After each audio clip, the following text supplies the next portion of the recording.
Welcome to Perspectives podcast by Splunk, where we get executive takes on topics covering cybersecurity and technology innovation by leaders and for leaders. My name is Corey Minton, and I'm joined by Sean Cooney, my co-host. And today we want to have a conversation that is all too common, it seems, in technology about things like innovation, emerging technologies, and we'd be remiss not to at least talk about AI and some of the crazy innovation happening in that space. So we've invited Splunk's new CTO, Wang, to join us for a conversation. Min, would you do us a favor and start by giving us a little bit about your journey, your history, kind of how you got to the seat you're in now of not only joining us here, but CTO at Splunk? My journey here have been fantastic during the 90 days, super exciting, a lot of challenges. What got me there is one word: data.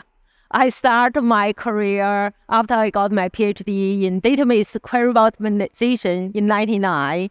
And since 1999 until now, 25 plus years, and I spent a good 20 years in doing industrial research in data.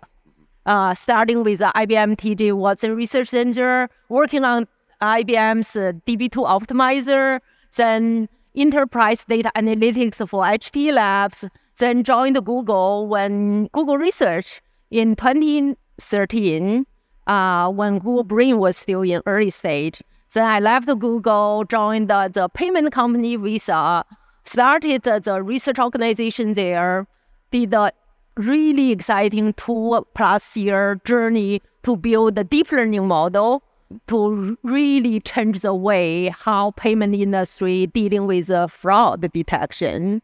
Then went back to Google, joined Google Cloud, really did a big change in my career, turned from a research side to product development.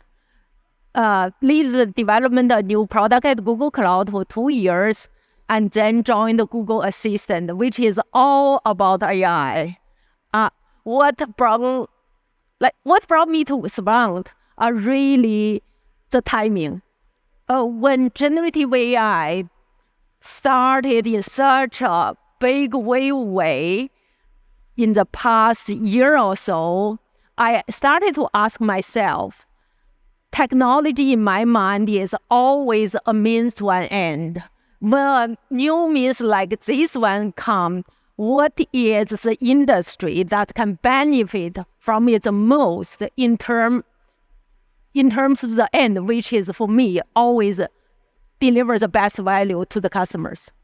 Absolutely. It's a really interesting career path. Thank you for sharing. I want to make a note is like for those of people who may listen to this, if you started your career after you got your PhD in computer science in industry research organization, like in the past, Bell Labs, IBM Research, Microsoft Research, and so on, 5 years is usually the point that people saying, hey, am I going to change to the other side of the industry, being development and product?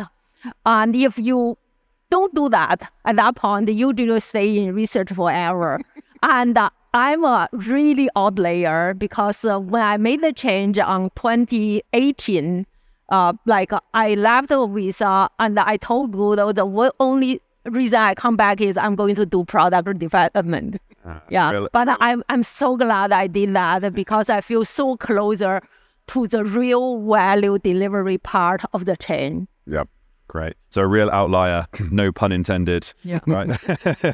So let's talk a little bit about AI then. We're here today. Yeah. It's obviously one of the buzzwords that we're hearing a lot at the time at the moment. We've probably entered the next wave, the summer of AI, as it were, probably in large part thanks to OpenAI and ChatGPT. But what are you most interested in? What are you most excited in over the next year or so when it comes to AI developments? Yeah. You're not going to like my answer, at least the first part. While I have been talking about generative AI on the keynote all the way, I want to make a clear point here. Remember, in my mind at least, innovation and any new technology is always a means to an end. Yep. And the end is customer value. And to be concrete, bring value to the customer, solve their most important problems in the most effective way. And you got to start from there and then look for the proper technology. So define your problem and the expected outcome first. Then go through the chains of options of technology, and the generative AI as other technology is just one of your options. Depends on what outcome you expected and what problem you're facing. Generative AI could as well be the best one or could not be suitable.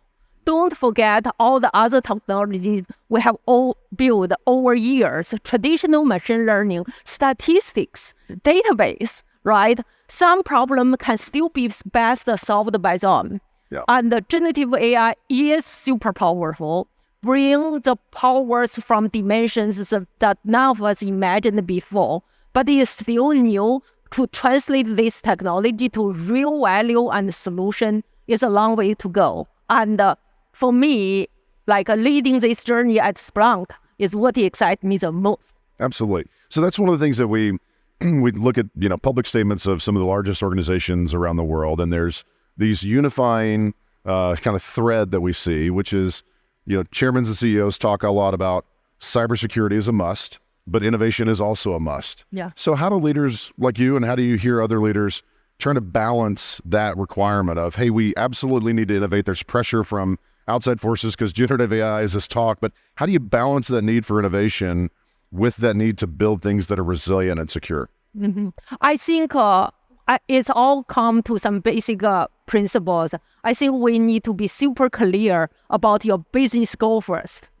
Super clear about your business goal, and don't leave any ambiguity. That doesn't mean it cannot change. Make it clear when you need to change it, but before any change, you need to be super clear with your team about your business goal. And then based on the goal, start to build your innovation and the technology roadmap and strategy to achieve this goal. And then the next important thing is really how you measure your progress, right? Absolutely. So this is actually one of my favorite topic is like for anything, if you want to be successful, you first need to have a clear goal. Second, you need to have a roadmap in a way that you can measure your progress.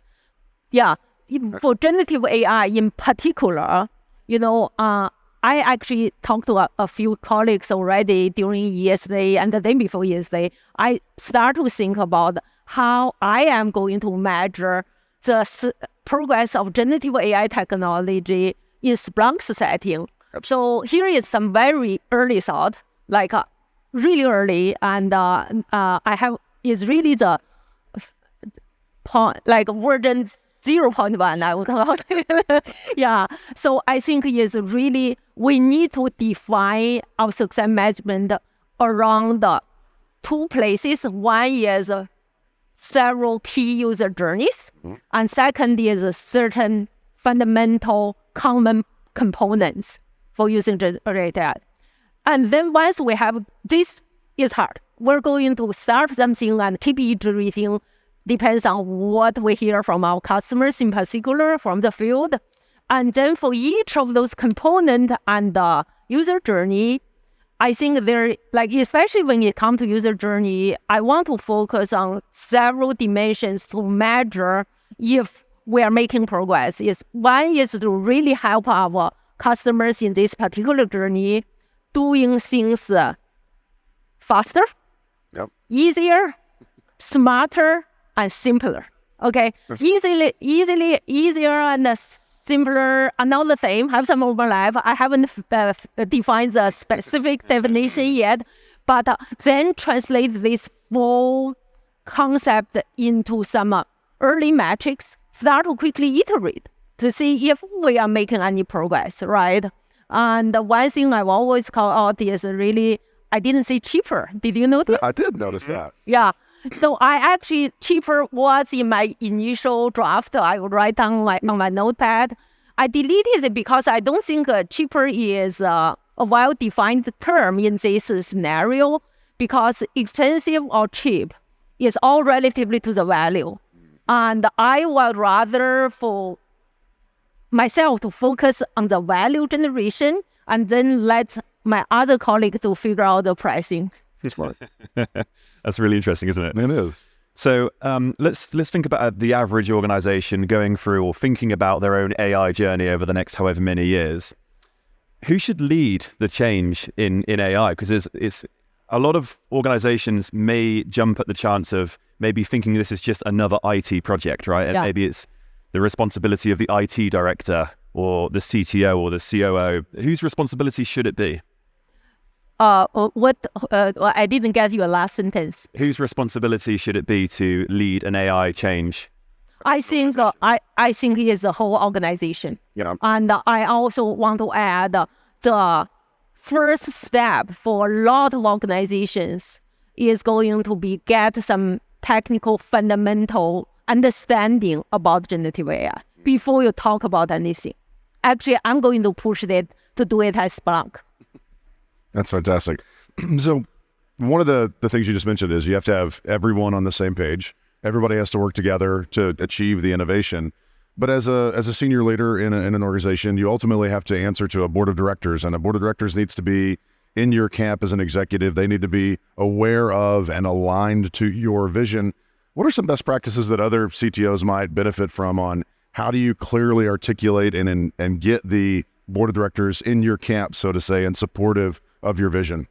Yeah, I think it depends on your board members' background, but in most cases, I would start with an informal conversation to get everybody on the same page from the technical understanding level about generative AI, what it's about. So many people talk about generative AI, but the fundamentals need to be better understood for us to have a meaningful conversation when we talk about the generative AI strategy. The second is really using examples to illustrate your vision instead of keep talking about principles and concepts, right? I think that's usually work for me the best. Start with simple example and how this example is, assuming it's a user journey, how is solved today, or why is not solvable today, rather, and then what is the ideal outcome if you have the technology to really bring it to the next level in a better way, and then list all the technology options that can bring you there, and tell them which one is the best one for each component and why, right? And then the next step is really show experimental result to really validate what you said is not just gut feeling. Yeah. That's fantastic. And yes, example-driven thing always working for me the best. Is keep me honest. Yeah. Explaining it, metaphors and so on. Yeah, great. Thank you. So we've spoken about AI, but I'm sure there are other disruptive technologies that you're thinking about beyond AI. Would you mind sharing a few of them? I actually think I wouldn't call it disruptive. I really think one interesting problem for, there are two, one interesting problem for all of us look into is how we can seamlessly kind of integrate the traditional machine learning technique with generative AI, so we can get the good side of both, right? We all know generative AI have hallucination problem, and I want to call it, unless there is a big revolution, like really technology revolution on how we build a large language model, hallucination is not going to be solved. It will be always be there. All we can do is to reduce it. Yeah. But on the other side, the more you reduce it, generative AI's special power is became weaker. So it's like hallucination. Another way to say hallucination is being creative, right? Yeah. So this, but I do feel by leveraging what we have built in traditional machine learning, there may be a way we can do it better. Yeah. The second one I'm thinking is really how we better do domain-specific generative AI model, not only for quality, but also for cost. Now I'm talking about cost.